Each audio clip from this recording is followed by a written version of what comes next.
Every time we talk about a super low mileage car, like this car we just bought, 300 original miles, or a Ford GT with delivery miles, or a new Ferrari with delivery miles, the pushback we get, or at least the emails that we get, is these cars are meant to be driven. And you're right. But why aren't people driving them? And it's not just modern supercars that aren't getting driven, it's earlier cars as well. We have a couple of cars downstairs, a beautiful Woody and a beautiful 57 Chevy, beautifully restored, barely turned miles since they were restored. So what's going on with people in cars and why aren't they driving them? It all really started out in the 70s where guys started parking cars thinking, oh, they're gonna be a collector's item one day. And then obviously in the 90s with cars like F40s and then the modern cars, people started buying them and parking them. But then it also happened with cars from the 60s, cars like race cars, that originally you couldn't give the cars away after they were finished racing. They were almost worthless. Guys would take them home, they would park them, eventually they would get them running again, they would race them, they would do whatever, and lo and behold, 25 years later, somebody came knocking on the door offering them a huge amount of money and restoring them into today's current works of arts. So what has happened and why? And I think it's a combination of a bunch of things. Cars have really come into their own as a few things. One, as an art form. And cars have always been beautiful, but they've usually been functional. But the cars that have brought a lot of money are the cars that look good and performed well. The second thing is obviously the value of cars. Cars like this, like I said, you couldn't give them away when they were used race cars, when they weren't current race cars, when they weren't winning anymore. They just weren't worth anything. And it doesn't matter if it was a GT40, an old Ferrari, an old Porsche. I mean, I remember a guy that I raced with when he bought a brand new GT1 Porsche, and he raced the car against my old 69 Corvette. I thought, this is crazy. This guy is buying $1 million car to go racing. And then slowly those cars really weren't that valuable anymore. He kept it.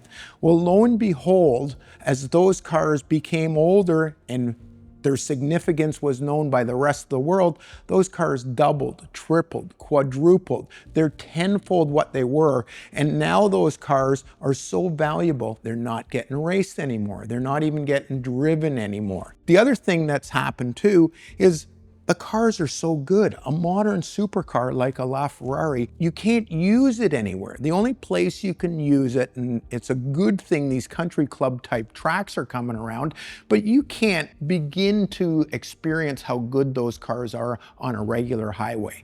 The other thing that's happened too is the rules of the roads have gotten a lot stricter. You can't get out of second gear of that car without having the fear of a cop pulling you over and not only the car being impounded, but you thrown in jail for excessive speeding. The other thing that's very interesting is that whole resto mod thing. We just did a couple of pieces on Singers. Beautifully done cars.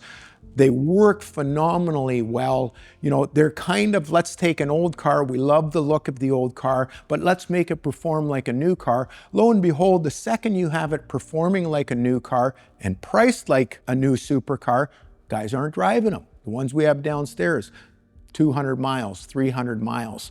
That's the other thing, is when the cars become so valuable, insurance companies put restrictions on how often can you use it, where can you use it, can you leave it and take it out for dinner or leave it at your work. So there's a lot of restrictions on the cars that weren't there 20, 30 years ago.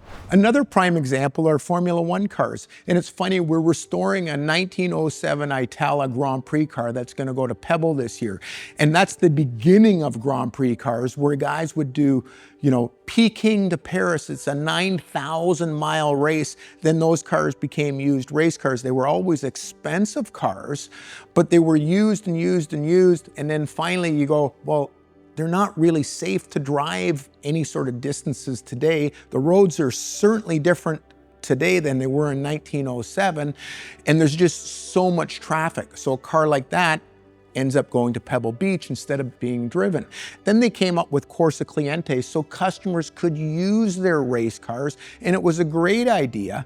And then values start rising on those, and suddenly it went from $1 million car to a 10 or 15 or $20 million car. Now it's not worth using. Then there's always this issue, and a lot of the people out there that email us say, you know, these cars are meant to be used. It's a travesty, these guys don't drive them, they're just a bunch of rich guys not using them. Well, let's put it this way. Let's pretend you bought a car after it was just a used old race car, and it wasn't very much money. And lo and behold, 25 years later, it becomes a huge part of your net worth, and it becomes something that can change how you retire and do things. Are you gonna drive the car? And let's be practical about it. Once cars hit a certain price or threshold, they're just not used as much. It's just not practical. The next thing is the cost of restoration. So let's go downstairs and have a look at that 57 Chevy and that Woody, because you'd think those are cars that certainly anybody could drive. Even the traditional classics, a 57 Chevy Bel Air, nothing more classic car than a convertible red Chevy with a twin 4-barrel Batwing. But the restoration, even though this car was done years ago, and you can see it's won everything multiple times, it scored a 999 out of 1,000. And when this restoration was done, it was an obscene amount of money to do it. But the issue is today is things have gotten so extreme in the restoration world. You know, you look at this 47 Chrysler Town and Country, it's not a car anymore, it's a piece of jewelry. I mean, the finish on everything, the wood is like a fine piece of furniture. The interior, same thing, it is absolutely spectacular. Everything is triple plated. Like, the cost to do one of these cars today is obscene. Even though these cars are, you know, call them $150,000 cars, the cost to do one today can be $300,000, $400,000, $500,000. The cost of plating today, you can spend $100,000 doing plating on some of these cars if you do it to a Pebble Beach sort of level. The cost of the woodwork today, the upholstery, is just gotten crazy. So when guys start spending $200,000, $300,000, $400,000, $500,000 on a car that really is only worth $150,000, you can see it's a labor of love.